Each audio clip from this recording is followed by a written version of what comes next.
Hearing Youth, an ICMS podcast series proudly brought to you by the 10th Council of ICMS Malaysia chapter.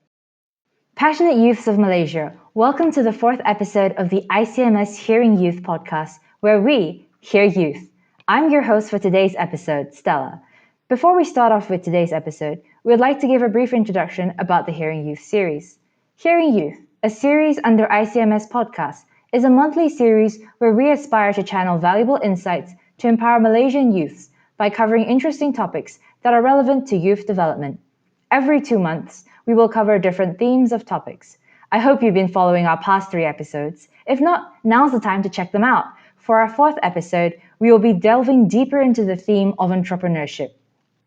Today's episode is Entrepreneurship at Its Tastiest with PichaEats. That's right, I have with me Kim Lim, co-founder and CEO of PichaEats. Kim, maybe you could give a brief introduction? Hi everyone, thank you for having me, ICMS. I know my screen says Minchia, but it's actually my colleague's name. I'm just using her Zoom. And my name is Kim, and yeah, you've introduced myself as a CEO and co-founder of PichaEats. So what I do in PichaEats is mainly business development and partnerships. And if you would ask me like questions regarding those will be my my area of expertise.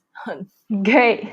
Okay, so first, for our listeners out there who maybe don't know what PichaEats is, could you perhaps give us a quick intro on what PichaEats is and what it does as a social enterprise? Sure. So PichaEats is essentially a food business. So we focused on catering and mini buffet deliveries, and we rebuild lives of refugees in Malaysia. And how it works is that refugees will cook from home, and then we will deal with logistics and operations to deliver the home cooked food prepared by refugees to customers. Wow. I mean, for most of our listeners out there, I think this must be something quite like new for them because although nowadays it's quite common to have startups, circulating or revolving around food, but like to involve refugees. So like, could you perhaps give us an insight on like what you and your fellow co-founders thought of when you started it? Because I'm sure it probably, did it come to you guys overnight or over like a long period of time? I think it's very much organically. We actually started off doing fundraising concerts because we wanted to make Ooh. sure that kids go back to education, and then we realized that it's quite impossible because their families are not really earning money. So the kids had to drop out of school to find part-time jobs and odd jobs to sustain their family. So we had to get to the cause of the problem, the root cause of the problem, which was the family not earning any money. So we had to find like sustainable solution to actually make sure that the families can earn, so that we can make sure the kids can go back to education. So that was actually how we started. We started selling food because food was like something that connects a lot of Malaysians, and you need to eat anyway every day. So we thought, let's sell food homemade by refugees with authentic traditional recipe from their own country to customers. And we started off with being a very small project in the university during our late years about to graduate, and then later on we found out an accelerator program, applied to it, and from there we just went on hustling and trying to build the business model. So everything was very organic. So it wasn't like something that we thought overnight. I think it's a accumulation of things that we wanted to solve along the years. Why you guys chose to build a social enterprise? Because like, I guess you mentioned accelerator days, right? So I'm guessing you had advisors on Yeah. hand. So Yep. was there a particular reason why you chose to do it? Because I do feel that a lot of students or like, people who are going for accelerating competitions where they ask you to create an idea or a solution that's sustainable, mostly you get like judge feedback, which when they say like, oh, but social enterprises, it's going to be really hard for you to make it, long living. So yeah, do you have any? I think there's a misconception of why social enterprise is hard to survive, and it could not be seen as a career.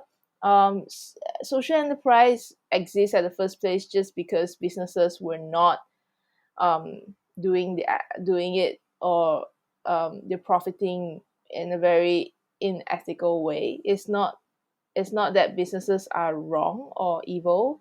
It's the people running the business. And social enterprise emerged um, at the first place to solve issues or solutions, to solve issues or problems that the government or the private sector couldn't address at the first place.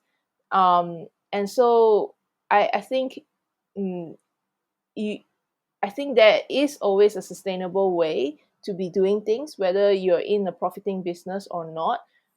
Because what we're supposed to be doing good, or we're supposed to be living ethically, or we're supposed to be living sustainably, since humankind.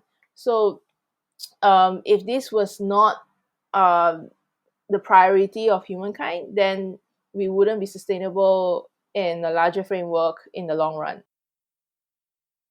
Mm.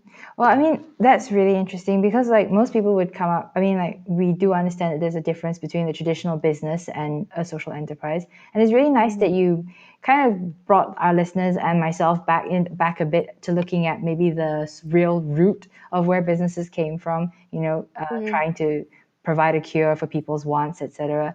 So, Yep. on the topic of sustainability, which you mentioned a couple of times just now, I Mhm. mean, Mhm. do you have any like stories that you want care to share that have continuously encouraged you and your team to keep PichaEats moving and growing over the years? Um, there's so many stories to share, because of the work that we do and the people that we encounter on a daily basis. Just like today when I was doing a distribution, and it was in Sunway, one of the church, and beside the church was a 99 mart, and in front of the 99 mart there were a refugee from Syria with her kid begging there. And I tried to converse with her, Mhm. but she was all full on Arabic. I've learned a bit of Arabic, but I couldn't converse in the way that she does. So in the end, I wanted to, ask Mhm. her things like, how long were you in Malaysia? And we have this enterprise going on. Can you cook? Would you want to be part of the platform? I couldn't do that because of language barrier. Gave her my phone and bought her some supplies and groceries, and hopefully that she would call me again. And it's because of things like this that happen when you see and you want to solve the problem, and things just happen. I think if you're a problem solver, when you see things like this, it just motivates you to want to help uplift their lives, and hopefully they don't have to beg for money on the streets. Wow, and all that was just in one day today? Yeah, it was just this afternoon. Wow. And well, then in that case, since we've talked about Pitcher Eats, right? Now Yeah. I'd like to move perhaps like to the impact Pitcher Eats has had on you. Because like Hmm. from what I heard just now, you've realized maybe a few limitations that you have like language wise, and you mentioned that you Yeah. were also learning a bit of Arabic, right, to speak to the Yeah. refugees. But still Yeah. today the challenge was there, and you couldn't like Mm-hmm. converse freely with her as you might with anyone Mm-hmm. else. So Mm-hmm. like can you say has Picture Eats molded you into someone much different than from before Picture Eats? The time that you were. Well, definitely, because there are so many things to learn along the way, especially building a business. You need to have structure, you need to have a vision, you need to be disciplined, you need to be a leader, you need to be a bit more outspoken, so that your team will trust you. You need to be much more strategic. I think I've learned so much along this journey, and definitely these things you can't learn from being in a university. You have to be doing it, be experimenting it, be failing, be making mistakes, learn from it, redo it again. And those are the things that we've learned from during this past 4 to 5 years of our entrepreneurship journey.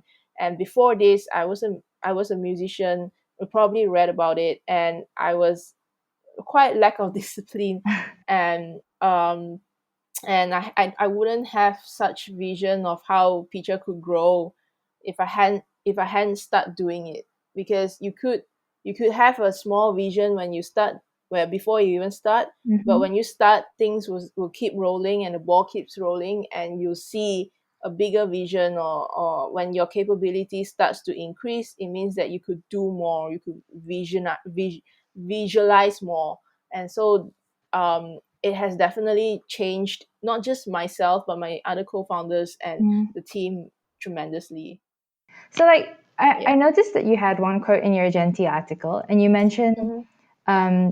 that you've just got to put in the hours and effort and to Yeah. be determined and passionate, and then you get there surely. So, like, I'd Yeah. like to tie that back to what you mentioned about your financial difficulties as a musician starting Hmm. out, as well as Hmm. potentially when you were in PichaEats with your team. Hmm. So, like, what were the hardest challenges for you? Hmm. um I honestly, I've been very, very fortunate to not meet too much of financial difficulties. I think the challenge more of will be interacting with people, because we're working with people from the vulnerable community, to us being a first time leader, to having to maintain relationship with mentors and customers or partners. It can be pretty draining, because you have to always switch gear every time you're speaking to different people. And sometimes, I think before MCO especially, or last year, I would have meetings up to 8 to 9 meetings a day, where you have to keep switching gears every single time, every single hour. And if you're talking to a partner, you have to speak differently. When you're talking to customers, different, and mentors are different. And then you have to then lower your lower yourself down, or like accommodate yourself to be speaking to the community. You can't be high up there, because they wouldn't understand what you're trying to get. And so we I think switching gears and knowing how to communicate is something that you don't learn in the university, Mm. and hence it was a challenge to accommodate. Wow. But that means that you guys must have come a long way from like your early days and now being able to, well, like approach, people on your own, the the increase in your skills and your abilities. I mean, Mm-hmm. like you mentioned, it would be really hard for people to trust, outsiders as they would see you then, right? For the refugees to like be willing to Yeah. kind of put their lives in your hands in a way. Yeah. But Yeah, of course. in that, do you perhaps have any like maybe some tips on how you manage to Mm. secure their trust and commitment? Yeah. I think you everyone can talk. Seriously, like if you want to go and sharpen your skills in communications, you could go for Toastmasters, and you could, like, keep interacting with people. But and your skills, that is just skills, skills will increase, skills will improve. And what makes it more trustable, when it comes with actions. Yeah, your actions need to back what you're saying. If you don't have the actions to back what you're saying, then there's no trust. So if you go into the community and you tell them this that you're going to do, and if it doesn't come with actions or next steps, you're just talking, that's all. And if you go to a mentor and they advise you this, and you're not going to experiment it yourself or do it yourself, then there's really no point of having a second meeting with them as well. So everything comes with actions, and that ties back to um the quote that you mentioned just now. It's just pure hard work. Like, people always think, like, like these founders are talented and things like that, but we're honestly not talented. It was just really putting in the hours to practice your pitch, putting in the hours to practice your designs, putting in hours to be running the caterings and see what you can improve. So it's just, and think all these things are logic. They're not, you don't need talent to be doing this. You don't need talent to be washing dishes. You don't need talent to be setting up a buffet table. You really don't need those talents. You just need muscles and logic. Right. Well, I mean, that's like really heartwarming to hear, because like most people nowadays, when you're faced with like perhaps the elite or like the genius level members of society, you really do Mm-hmm. feel there's a gap between you. And it's nice to hear that Pitcher Eats more or less, well, sustained itself purely on the hard work and passion of its co-founders and team. Mm-hmm. We were talking just now about how today you just recently met the Syrian refugee, right, and tried to approach her Mm-hmm. and help her. So Mm-hmm. Mm-hmm. I'd like to ask, what are your thoughts as Pitcher's CEO on like how Pitcher has so far handled the COVID situation? I must commend the team for handling the COVID situation really well. It's our first time, facing such situation and economic turmoil. Um, but we've actually did quite okay throughout this time where we don't have to lose a lot of money, Mm, and the team innovated a lot of things. So I think when I first knew that the partial lockdown was going to happen, I was really nervous because I've not done this before. But then gather my thoughts, and next day tell the team, all right, this is what's going to happen. We didn't do a salary cut because we could still head on.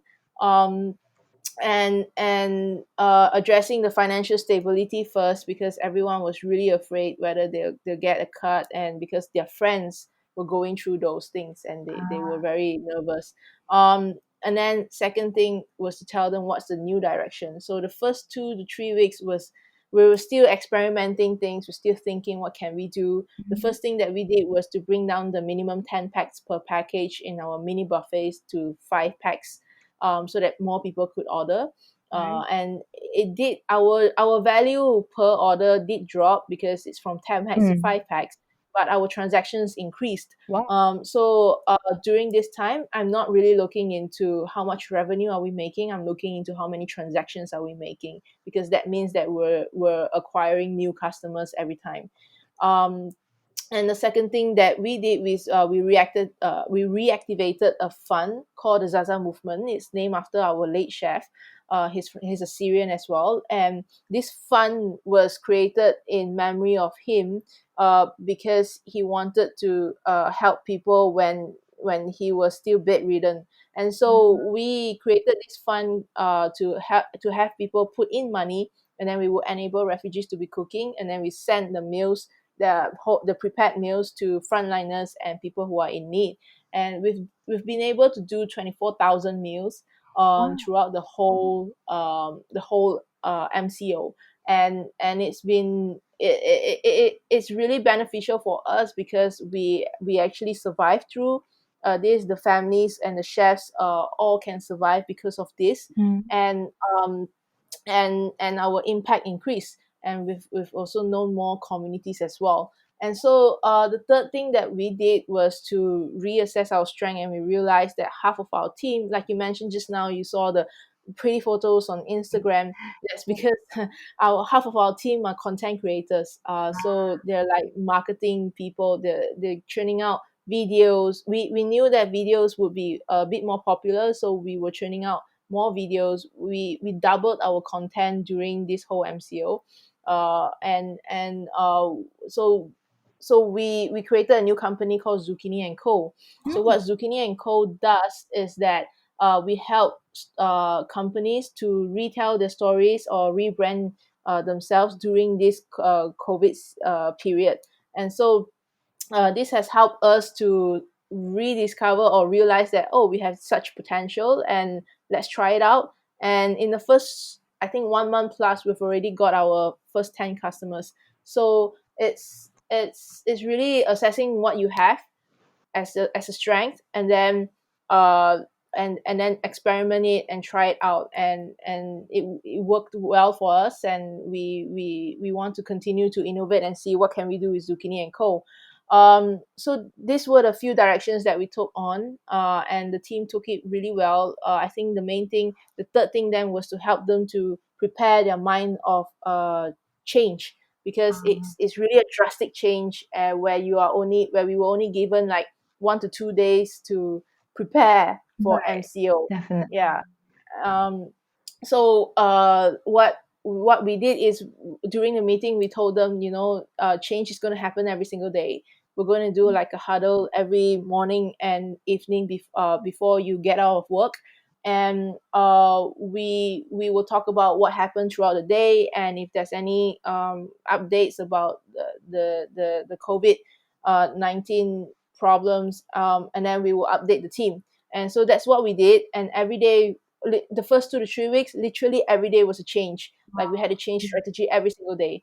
But and we told that to the team, and we did a one-to-one to each of them after that, to help them and assist them to this change. And some of them did face difficulty, Mhm. because they have not gone through such change before, Mhm. or such speed before. And so I think very important was that we acknowledge that, and we help them get through that. So but today I think the team has done amazingly, because there's so many other things that has popped out because of this, and our productivity definitely has doubled, our content doubled, and we just came out with a few new brands. So I think it's Wonderful. they're amazing. Yeah. Yeah, it's really, really like inspiring to hear that, this, although COVID, has caused a lot of businesses to shut down, that as a Mm. social enterprise, still your team managed to pull together, Mm-hmm. find a kind of like semi-stability,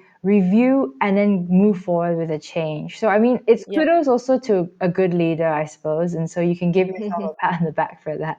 Okay, sure. And but that actually brings me to my next point that I'd like to bring up. Mm. Congratulations, like you and your team, on also being listed in the Forbes 30 under 30 for Asia in Thank you. 2018, right? So, Mm-hmm. I mean, since you guys got listed in there, and I feel that a lot of young and aspiring entrepreneurs or any Mm. youth in general would long to see their their hard work appreciated and acknowledged. Do you have Yeah. like any kind of advice or like inspiration that you want to give to people who will be listening in? Yep. Sure. The f- so the listing was actually nominated by one of our mentors, because he was a Forbes 30 as well. Wow.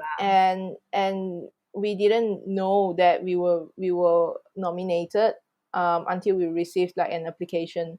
But I think even if we weren't being nominated, we will still be doing the work that we're doing. I think the reason why we would, get that title and recognition is just because it actually provides a platform to help the voiceless have a voice. We're not doing this for recognition. If seriously, if you want to go on this road and you're looking for recognition, then don't do it, because we're fortunate that we have mentors that loved us and Mhm. did that for us. But if you're doing this and your recognition will only happen in the 10th year or the 15th year, and if you don't have that patience, you're just going to wear out and you're just going to burn out.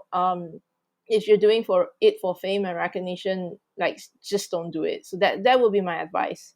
So it should really come from like an intern, like how do you put it? Like a deep down passion and Like I say, yeah, just keep doing what makes you happy, uh, and just keep giving value to people, and people will let the I think more I think besides award, what Mhm. recognition you should really get is the people That you're helping. recognizing you. Yeah, the Ah, people that you're helping and the people that you're trying to give value to. And if your customers love your product, and if the people you're partnering with are happy working with you, then you're already you're there, already and you winning. don't yeah, you don't need a recognition to acknowledge that.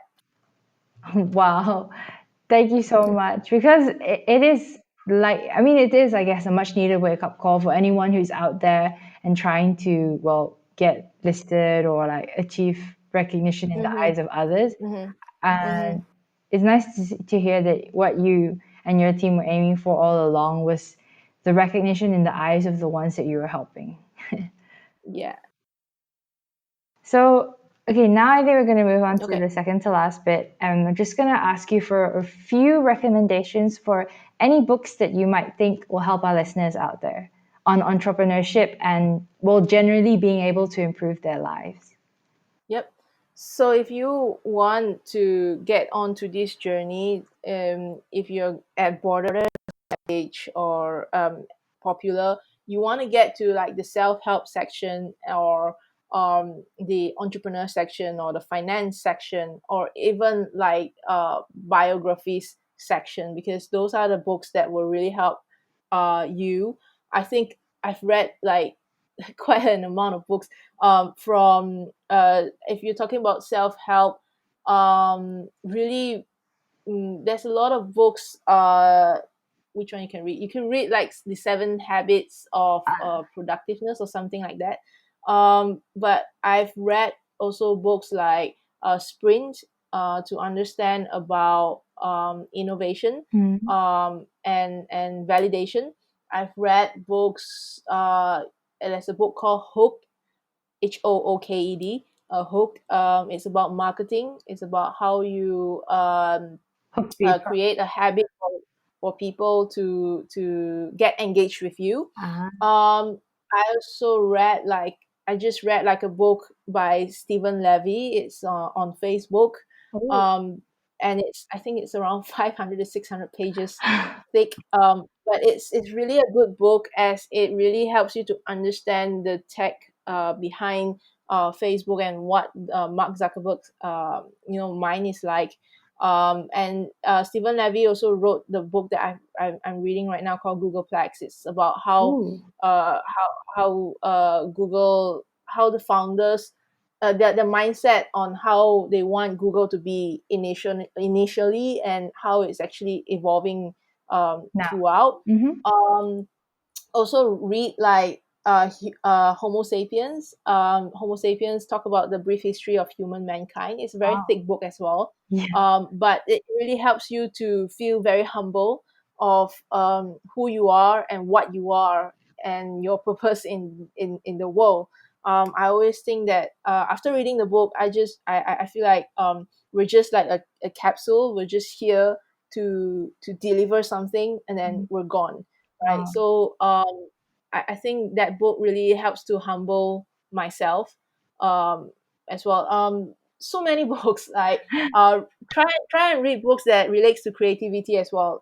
Bob Iger was the ex CEO of Disney, Uh-huh. and he wrote a book once in no sorry Ride of Your Lifetime or something like that.